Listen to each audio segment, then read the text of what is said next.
Bom dia, terceiro ano, tudo bem com vocês? Bom, pessoal, hoje nós vamos finalizar nossa etapa de reforço escolar. A gente encerra aqui esse programa de 2 meses de duração e hoje nós vamos debater as últimas questões, no caso, a última questão da atividade que foi a atividade da aula anterior, que foi a última atividade colocada para vocês, em relação ao reforço. Então, nós tínhamos na 7ª questão: após um acidente grave de carro, o motorista que dirigiu o veículo foi submetido a diversas cirurgias, porém, não conseguiu recuperar os movimentos de suas pernas. Isso ocorreu porque provavelmente o paciente lesionou. Letra A: todos os ossos dos membros inferiores, a medula óssea, uma vértebra da coluna ou a medula espinhal.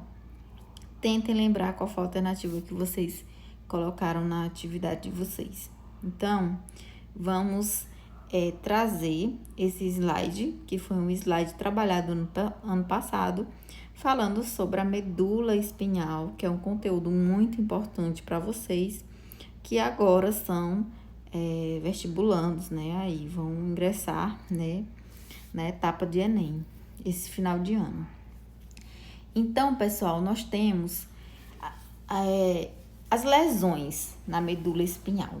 A maioria das lesões da medula espinhal resulta de acidentes com veículos. Pode ser moto, pode ser alguma queda, agressões ou lesões provocadas no esporte, né? Então, são os principais tipos de acidentes que envolvem a medula espinhal. Lembrando que a medula espinhal é aquele nervo que fica no centro da coluna vertebral, que fica entre as vértebras. Só para relembrar. Os sintomas: perda de sensação, ou seja, a pessoa não consegue sentir o membro. Se ele teve uma lesão, dependendo do local da lesão, ele pode perder os movimentos das pernas, o movimento dos braços e até o movimento do corpo todo. Perda da força muscular, a pessoa não consegue ter força para fazer nenhum tipo de movimento. Em alguns casos, existe a perda da função sexual, a função do intestino também, da bexiga. Essas funções, essas perdas, elas podem ser temporárias ou elas podem ser permanentes, dependendo do tipo de acidente, dependendo do tipo de lesão na medula e da região também que foi afetada. Imagens por ressonância magnética para avaliar o dano nos tecidos moles, que é a medula espinhal, ou ligamentos, ou uma tomografia computadorizada para avaliar os danos aos ossos. É o melhor modo de identificar essa lesão. Observem nessa imagem. Nós temos aí, nessa imagem, uma lesão na região cervical. Por que é a região cervical, pessoal? Porque na região do pescoço, a gente estudou na aula passada, que a região do pescoço, que contém 7 vértebras, é a região cervical. Então, nessa imagem, o indivíduo, ele teve uma lesão na 3ª vértebra da cervical. Vocês lembram que a 1ª vértebra, a 2ª vértebra, ela tem até o nome, né? E nós temos aí uma lesão na 3ª vértebra. Essa lesão, vocês podem observar na imagem que ela aconteceu uma fratura na vértebra, onde a vértebra ela se flagelou inteira, né? Vocês estão vendo que ela teve foi bem quebradinha. E essa lesão da vértebra, ela atingiu a medula espinhal. Vocês estão vendo que como tá em vermelho na imagem, é porque chegou a atingir a medula espinhal. Quando atinge a medula espinhal, ocorre uma lesão nessa medula. Então, pessoal, dependendo do local dessa lesão, tudo do local da lesão para baixo vai perder o movimento. Por quê? Qual a função da medula espinhal? A função da medula espinhal é receber os comandos do cérebro. Então, o cérebro envia os comandos e você responde através do movimento. Quando você rompe, no local que você rompeu aí, com a lesão, vai perder o total, é como se tivesse desligado do cérebro. Então, desse local para baixo, você desligou do cérebro. Você não consegue mais ter respostas do cérebro para esses determinados locais. Então, esse indivíduo aí que sofreu uma lesão na terceira vértebra cervical, ele ficou tetraplégico, ou seja, ele não mexe do pescoço para baixo. Então, ele perdeu todos os movimentos corporais. Deu para entender mais ou menos? Deu, né? Tomara. Se não tiver entendido, manda mensagem. O tratamento. Pessoal, o tratamento, ele envolve a imobilização da coluna, envolve a administração de medicamentos para avaliar os sintomas e, às vezes, é preciso cirurgia e geralmente, uma reabilitação que é feita através de tratamento fisioterapêutico, que é com o profissional de fisioterapia. E essas lesões medulares, né, que são chamadas de lesões medulares, porque são lesões na medula. Se a coluna for lesionada, a pessoa geralmente sente dor na parte afetada do pescoço ou das costas. Então, no momento que você sentiu uma dor na coluna e essa dor ela atingiu a medula, você vai sentir uma dor muito forte. A área que se encontra sobre a lesão pode ficar sensível ao toque, você não consegue pegar. E particularmente nesses casos que existe uma fratura, é a pior situação.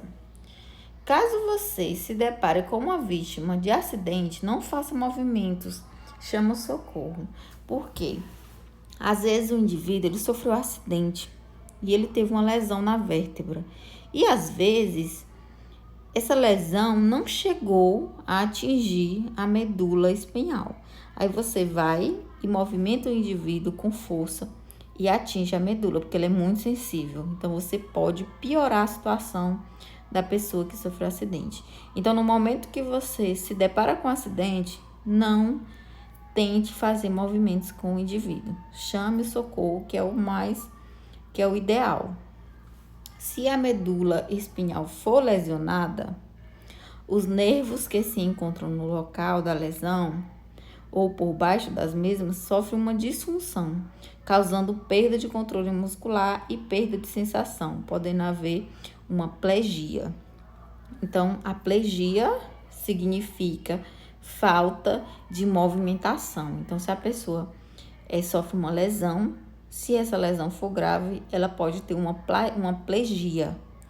No caso, se for uma tetraplegia, ela perde os movimentos corporais do corpo todo. Se for uma paraplegia, apenas das pernas. É o que a gente vai ver agora. Existem 2 tipos de plegia, que é a paraplegia e a tetraplegia. Se a lesão for uma vértebra alta do pescoço, por exemplo, pode levar a tetraplegia. Caso seja uma da região lombar e torácica, pode causar uma plegia. Observem na imagem, pessoal, nas imagens. Observem no primeiro indivíduo. O primeiro indivíduo, ele está pintado de azul do pescoço para baixo. Então, ele teve uma lesão, segue aí o risco, né? Tá vendo o risquinho? Tá indo lá para a coluna vertebral. Vocês estão vendo que ele teve uma lesão na primeira, segunda, terceira, quarta. Na quarta vértebra da cervical. Então, ele perde movimento da quarta vértebra para baixo. Então, ele não consegue ter nenhum tipo de movimento. Então, ele ficou o quê? Tetraplégico. Observa na segunda figura do indivíduo. Ele também sofreu uma lesão, ele sofreu uma lesão na T1, que é T1, é a primeira vértebra torácica.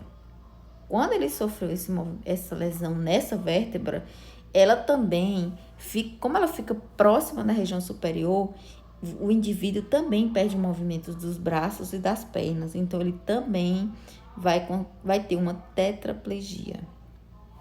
Já o indivíduo que sofre uma lesão da cintura do peito para baixo, observa aí nas duas imagens, que é do peito para baixo e do quadril para baixo, essas duas lesões, o indivíduo vai ficar paraplégico. Por quê? Porque desliga todas as funções do local da lesão para baixo. Deu para entender, pessoal? Acho que agora deu para entender, né?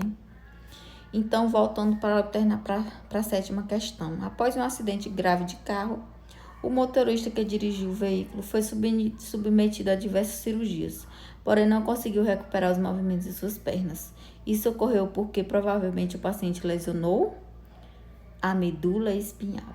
Se ele não está tendo movimentos das pernas, qual foi o tipo de lesão que ele teve? Uma paraplegia, viu? Espero que vocês tenham compreendido, pessoal. Um beijo no coração. O nosso reforço fica por aqui. A partir das próximas aulas, a gente já vai iniciar conteúdos do 3º ano, né? Então, espero que vocês tenham aprendido durante esses 2 meses de reforço, né? Qualquer dúvida pode chamar no privado. Um beijo no coração e até a próxima aula.